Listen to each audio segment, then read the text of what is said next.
कहानी शुरू होती है एक छोटे से गांव से, बिहार के नालंदा जिले के पास बसे सोनापुर से। वो जगह जहां आज भी जमीन से धूल उठती है और लोग मेहनत से अपनी किस्मत लिखते हैं।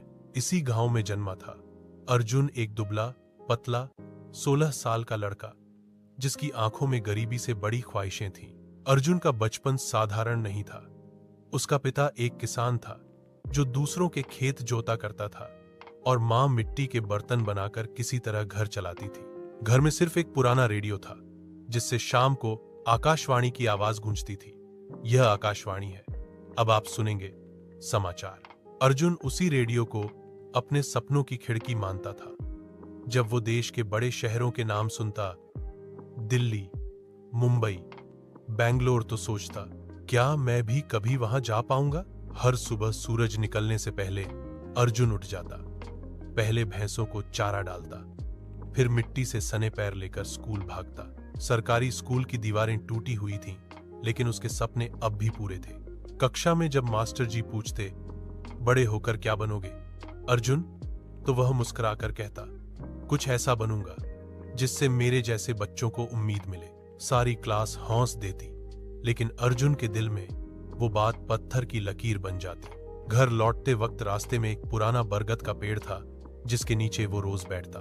वहीं बैठकर पुरानी कॉपी में कुछ लिखता रहता, कभी कविता, कभी ख्वाब, कभी अपने डर। कई बार पड़ोसी ताना मारते, अरे अर्जुन, जमीन में हल चलाने से पेट भरता है, लिखने से नहीं। लेकिन अर्जुन के चेहरे पर बस एक हल्की मुस्कुराहट होती।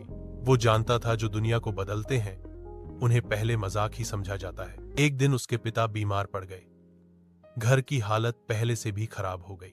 अर्जुन ने स्कूल छोड़ने का फैसला किया क्योंकि अब रोटी और दवा के बीच चुनाव करना था। वो गांव के पास के कस्बे में मजदूरी करने लगा। सिर्फ 40 रुपए दिन के मिलते थे, लेकिन उसी से घर का चूल्हा जलता था। रात को जब सब सो जाते, वो चुपचाप मिट्टी के घर की छत पर चला जाता। आसमान के तारों को देखता और खुद से कहता, एक दिन मैं भी चमकूंगा, बस वक्त चाहिए। कभी कभी वो अपने स्कूल के मास्टर जी के पास जाता, जो अब भी उसे सपने देखने वाला लड़का कहते थे। मास्टर जी ने उसे एक पुरानी किताब दी, APJ अब्दुल कलाम की विंग्स ऑफ फायर। उस रात अर्जुन ने पहली बार किसी किताब को भूख की तरह पढ़ा। हर पन्ने के साथ उसे लगा कि गरीबी इंसान की ताकत छीन नहीं सकती अगर दिल में आग बाकी है। वो रात उसकी जिंदगी का मोड़ थी। अर्जुन ने ठान लिया, अब वो पढ़ेगा, चाहे जैसे भी हो। दिन में मजदूरी, रात में पढ़ाई, यही उसका रूटीन बन गया। धीरे धीरे उसकी मेहनत गांव में चर्चा बनने लगी। लोग कहते, अर्जुन तो पागल है, किताबों से क्या मिलेगा। लेकिन अर्जुन को अब दूसरों की बातें सुनाई ही नहीं देती थी। उसे बस अपने सपनों की आवाज सुनाई देती थी। एक आवाज जो कहती थी, चलते रहो, मंजिल खुद चलकर आएगी। समय बीतता गया। एक दिन अर्जुन को कस्बे के डाकघर में नौकरी का मौका मिला, छोटा सा क्लर्क का काम। वहीं से उसने शहर के कॉलेज में एडमिशन की कोशिश की, लेकिन फीस इतनी कि पूरे परिवार का एक महीने का खर्च भी कम पड़ जाए। उसने पिता से कहा नहीं, बस एक दिन अपने पुराने बरगद के पेड़ के नीचे बैठा और फैसला लिया, मैं अपने दम पर पढ़ाई करूंगा। वो रोज काम के बाद कोचिंग सेंटर के बाहर बैठता और खुले दरवाजे से क्लास सुनता। कोई नोट्स नहीं, बस दिमाग में हर बात लिख लेता। टीचर को कभी कभी वो दिख जाता, लेकिन शायद उसे अर्जुन की आंखों में आग दिखती थी, इसलिए कुछ नहीं कहता। 6 महीने तक यही चलता रहा। फिर आया वो दिन, कॉलेज की स्कॉलरशिप का रिजल्ट लगा। लोग दीवार के सामने भीड़ लगाकर अपने नाम ढूंढ रहे थे। अर्जुन ने धीरे से बोर्ड देखा। पहली लाइन में उसका नाम था, अर्जुन कुमार, फुल स्कॉलरशिप। उसके पैर कांप गए। वो दीवार से टिक गया और उसकी आंखों में आंसू आ गए। पहली बार उसे लगा कि उसके सपनों ने जवाब दिया है। देखा, तू चलता रहा और मंजिल सच में चलकर आई। सुबह की हल्की धुंध के बीच एक पुरानी बस पटना स्टेशन पर रुकी। बस से उतरा एक दुबला पतला लड़का, हाथ में पुराना बैग, आंखों में सपनों की आग। वो था अर्जुन कुमार, सोनापुर का बेटा, जो अब अपने गांव की मिट्टी छोड़कर शहर की भीड़ में अपने मुकाम की तलाश में आया था। पहली बार जब उसने स्टेशन की भीड़ देखी, हजारों लोग, सैकड़ों आवाजें और अनगिनत दिशाएं, तो कुछ पल के लिए उसके कदम रुक गए। उसे लगा जैसे वो किसी दूसरे संसार में आ गया हो। गांव की मिट्टी की गंध अब दूर छूट गई थी। यहां तो बस धूल, शोर और दौड़ थी। शहर में कोई रिश्तेदार नहीं था, कोई पहचान नहीं। अर्जुन ने रेलवे स्टेशन के बाहर सस्ती लॉज में जगह ली। 20 रुपए प्रतिदिन। कमरा छोटा था, पर उसके ख्वाब बहुत बड़े। दीवार पर एक फटी हुई कॉपी टोंग दी, जिसमें लिखा था, हार मानना मत, यही शहर एक दिन तुझे पहचान लेगा। हर सुबह वो कॉलेज जाता, दिन में क्लासें करता और शाम को एक चाय की दुकान पर बर्तन धोने का काम। दुकान का मालिक रामलाल काका, जिसकी आंखों में उम्र थी लेकिन दिल में अपनापन। काका अक्सर कहते, बेटा, मेहनत करने वाला कभी खाली हाथ नहीं रहता, बस लगे रहो। और अर्जुन मुस्कुराकर सिर हिला देता। कई रातें ऐसी थीं जब वो चाय की दुकान बंद होने के बाद वहीं टेबल पर सिर रखकर सो जाता, कभी भूखा, कभी थका, पर हर सुबह फिर से नई उम्मीद के साथ उठता। कॉलेज में उसकी पहचान गांव वाला लड़का बन गई थी। कुछ लोग मजाक उड़ाते, कुछ सहानुभूति दिखाते, लेकिन अर्जुन ने किसी की नजर में खुद को छोटा नहीं होने दिया। एक दिन कॉलेज में स्पीच कंपटीशन हुआ। विषय था मेहनत का असली मतलब। अर्जुन ने हिस्सा लिया। स्टेज पर चढ़ते वक्त उसके पैर कांप रहे थे, लेकिन दिल के अंदर वो सारी भूख, सारी ठोकरें और सारे ताने उबल रहे थे। उसने कहा, मेहनत का मतलब सिर्फ काम नहीं होता। मेहनत वो होती है जब पेट खाली हो और फिर भी हौसला पूरा हो, जब हालात तुम्हें गिरा दें और तुम हौस कर उठो, यही असली मेहनत है। सारा ऑडिटोरियम कुछ पल के लिए खामोश हो गया, फिर तालियों की गड़गड़ाहट गूंज उठी। अर्जुन ने वो स्पीच कंपटीशन जीत लिया और साथ ही कॉलेज की स्कॉलरशिप भी बढ़ा ली। अब उसे फीस की चिंता नहीं थी, पर असली जंग अभी शुरू हुई थी, क्योंकि शहर में रहना आसान नहीं था। किराया बढ़ा, काम बढ़ा और उम्मीदें भी। अर्जुन ने कुछ अतिरिक्त पैसे कमाने के लिए बच्चों को ट्यूशन देना शुरू किया। वो उन्हें न सिर्फ मैथ्स या साइंस पढ़ाता, बल्कि उनके बीच एक बात बार बार दोहराता, डर से लड़ना सीखो, क्योंकि डर ही तुम्हें छोटा रखता है। धीरे धीरे अर्जुन की ट्यूशन क्लास मशहूर होने लगी। लोग कहते, वो जो गरीब लड़का है ना, वो बच्चों को बहुत दिल से पढ़ाता है। वो अब कई बच्चों के लिए सिर्फ टीचर नहीं, बल्कि प्रेरणा बन चुका था। फिर आया साल 2006, कॉलेज का आखिरी साल। अर्जुन ने टॉपर के तौर पर ग्रेजुएशन पूरी की, लेकिन उसके लिए असली जीत यह नहीं थी। असली जीत वो थी कि अब उसे शहर की भीड़ में अपनी जगह मिल गई थी। उसने नौकरी के लिए कई जगह अप्लाई किया, लेकिन हर जगह एक ही जवाब मिला, एक्सपीरियंस चाहिए। वो सोचता, बिना मौका मिले एक्सपीरियंस कैसे मिलेगा? लेकिन उसने हार नहीं मानी।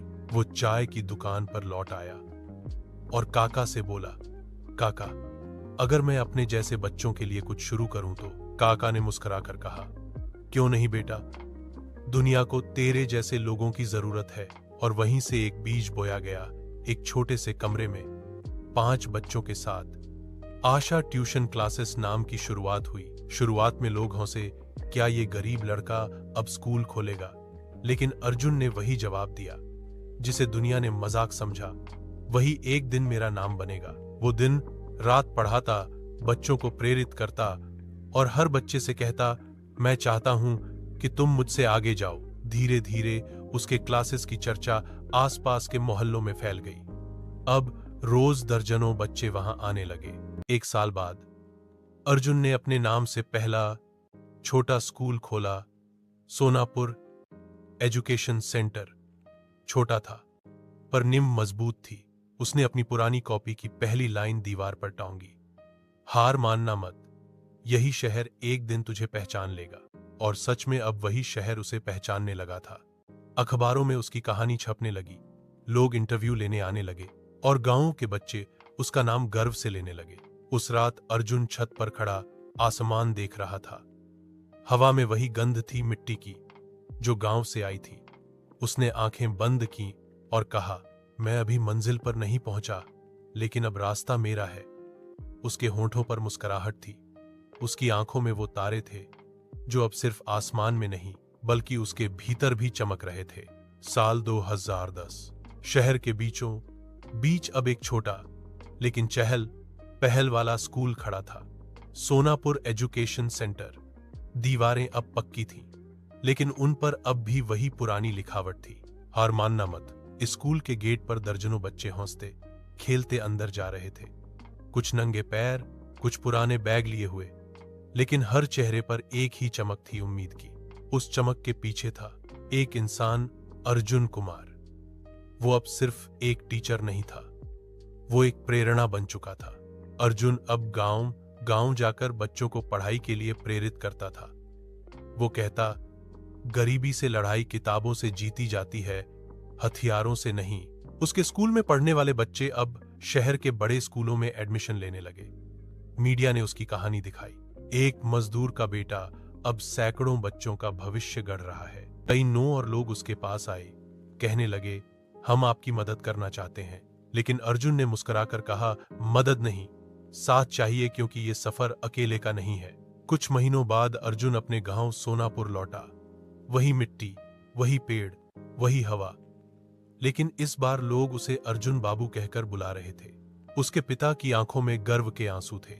मां ने उसका माथा चूमा और कहा, जिस मिट्टी से तू गया था, अब वही मिट्टी तुझ पर नाज कर रही है। अर्जुन ने गांव में पहला फ्री एजुकेशन सेंटर खोला, जहां कोई भी बच्चा, चाहे गरीब हो या अमीर, बिना फीस के पढ़ सकता था। उसने उसका नाम रखा मिट्टी की पाठशाला। शाम को जब वो बच्चों को पढ़ाता तो बीच में कहानियां सुनाता, अपनी नहीं, उनके जैसी। वो कहता, तुम सब मेरे जैसे बनना मत, मुझसे आगे निकलना। और बच्चे तालियां बजा देते। धीरे धीरे मिट्टी की पाठशाला एक आंदोलन बन गई। गांवों में, कस्बों में, यहां तक कि दूसरे राज्यों में भी लोग अर्जुन से जुड़ने लगे। अब वो सिर्फ सोनापुर का बेटा नहीं था, वो पूरे बिहार का, पूरे भारत का अर्जुन भाई बन चुका था। फिर एक दिन उसे दिल्ली से निमंत्रण मिला राष्ट्रीय युवा प्रेरणा सम्मान के लिए। स्टेज पर प्रधानमंत्री उसके सामने खड़े थे। तालियों की गड़गड़ाहट गूंज रही थी, फोटोग्राफर फ्लैश मार रहे थे, लेकिन उस शोर के बीच भी अर्जुन की नजर एक चीज पर टिकी थी। पहली पंक्ति में बैठे दो बूढ़े लोग, उसके पिता और मां। उनकी आंखों में वही चमक थी जो सालों पहले उसके सपनों में थी। पुरस्कार लेते वक्त अर्जुन ने माइक पकड़ा और कहा, मैं कोई महान नहीं हूं, मैं बस वही लड़का हूं जिसने भूख में भी उम्मीद देखी थी। अगर एक गांव का बेटा ये कर सकता है, तो इस देश का हर बेटा, हर बेटी कर सकती है। पूरा हॉल खड़ा हो गया। तालियां इतनी जोर से बजीं कि अर्जुन की आंखें भीग गईं। वो मंच से नीचे उतरा, पिता के पैर छुए और मां से बोला, मां, अब कोई अर्जुन भूखा नहीं रहेगा। कुछ साल बाद अर्जुन का मिशन और बड़ा हुआ। अब मिट्टी की पाठशाला देश भर में 200 से ज्यादा सेंटर चला रही थी। लाखों बच्चे वहां पढ़ रहे थे, वो बच्चे जो कभी स्कूल का सपना भी नहीं देख सकते थे।